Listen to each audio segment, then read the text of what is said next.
He's technical, he's brilliant at this, watch this. Ladies and gentlemen, it's showtime, here we go, come on.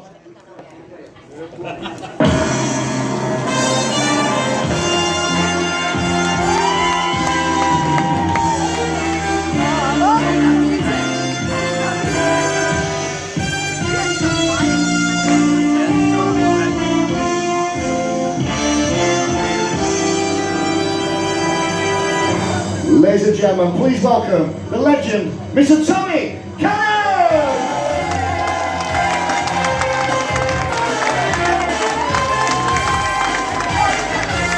Tommy Cannon, ladies and gentlemen!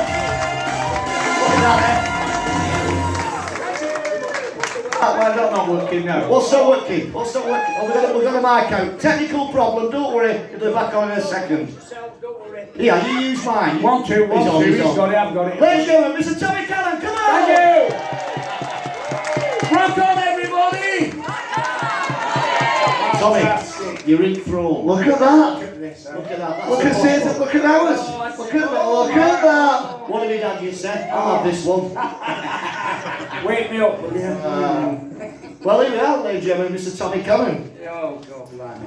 So let's start, right, because honestly, we love working with Tommy. Some of the stories you've got are absolutely mental.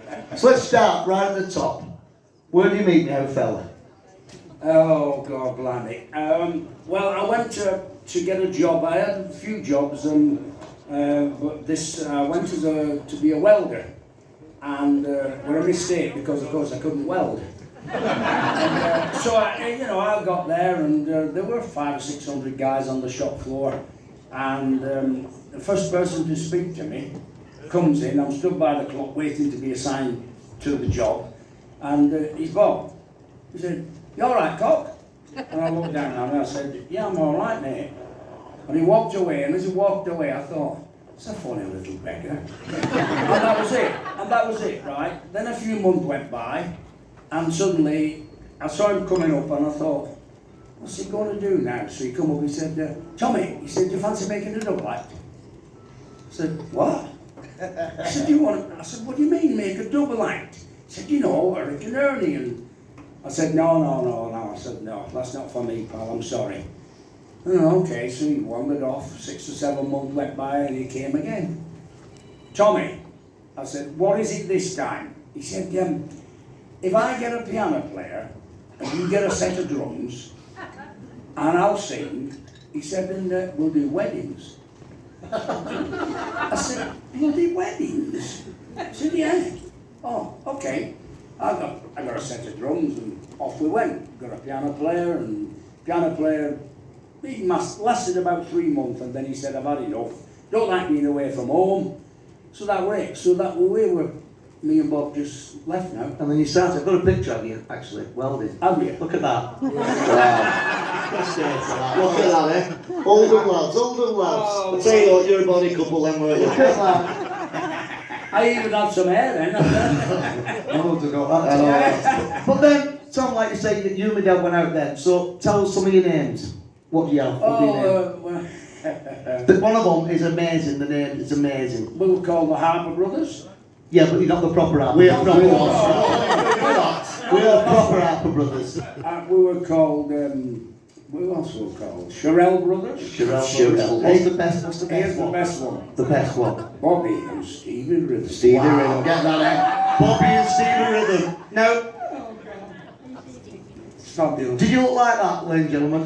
Let's have a look at that. Let's have a look. Look at that. Early publicity. Look at that.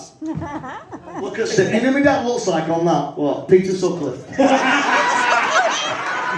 Hey, Look at Sir Tommy and Jack the Ripper. Oh my God. Absolutely he does. Oh, And so you started doing the clubs, Tommy, and then you're working out, and you went to the wheel tappers and shunters, didn't you? yeah, we did. Do you remember that, lady? Wheel tappers. Well, I'll tell you, we rehearsed that particular show we did, and Johnny Hamp, who was the head of Granada TV in them days, we were rehearsing, me and Bob on stage, and he come walking right down the centre of the room. There's nobody else in, only the camera crew. He sat on a table and was reading a newspaper. He never once looked up at us while we were rehearsing. We knew who he was.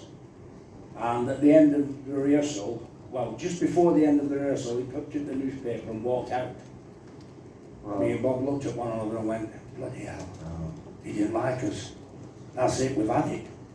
After we'd done the show, he came backstage and said, good gag that, weren't it, lads? Did he? I said, good gag. What are you talking about? I said, you frightened the living daylight. I said, Absolutely. yeah, you know, but yeah, and them sort of things. You know. But you know what? When we look back, we speak because we do this kind of thing.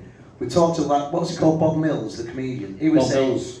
my dad and Tommy were completely different back in the day. They were quite alternative because they didn't just walk on. It was a double act. My dad was known to queue up with people at 6 o'clock. And they were queuing outside these schools big time, weren't they? Oh, yeah, Queuing up to get in, and he'd queue up with us and come see my mate. Come see Tommy. And he'd sit, have a chicken in the basket, sat there. Yeah, I mean, I remember Batley Variety Club used to be the nightclub in the country. If you got Batley Variety Club, you thought you'd made it. And he's outside, and he's got a black baggy suit on with a big thick belt that your dad used to leather you with. And he's got a camera on a piece of string round his neck. His hair's parted in the middle, and he stood there and he's going, hey, Tommy, I'm his #1 fan, you know me. I know him, he knows me. Don't worry about I'll be taking pictures of him, don't you worry about that. And I'm on stage, this is back to Variety Club, okay? So I'm on stage, and I start to sing, and suddenly he's at the back of the theatre. Tommy! I'm here! Tommy! Tommy! Can I come down and take your picture? And we're walking through the audience, get to the front of the stage there, and he'd go, Tommy, can I come up on stage and take a picture of you? So of course he'd make his way around, he'd come up on stage, and he suddenly then, he's still going at it, and he stands here, he gets his camera, and I've now stopped singing, of course, obviously, and I'm saying to him, you need to leave now, I've got to carry on singing. John the bouncer had arranged that I would shout him down to move him off the stage, see? So I go, John, can you get rid of him, he's spoiling my show. So John came down, 6 foot lad, he was a big lad, he came down, got him by the scruff at neck like that, virtually lifted him off his feet, and he's got him like that. And as John turned to that way, the spotlight hit him, and he went. Pair of them was stood there, and I'm stood aside them like a bloody lemon, because they both now enjoying the spotlight.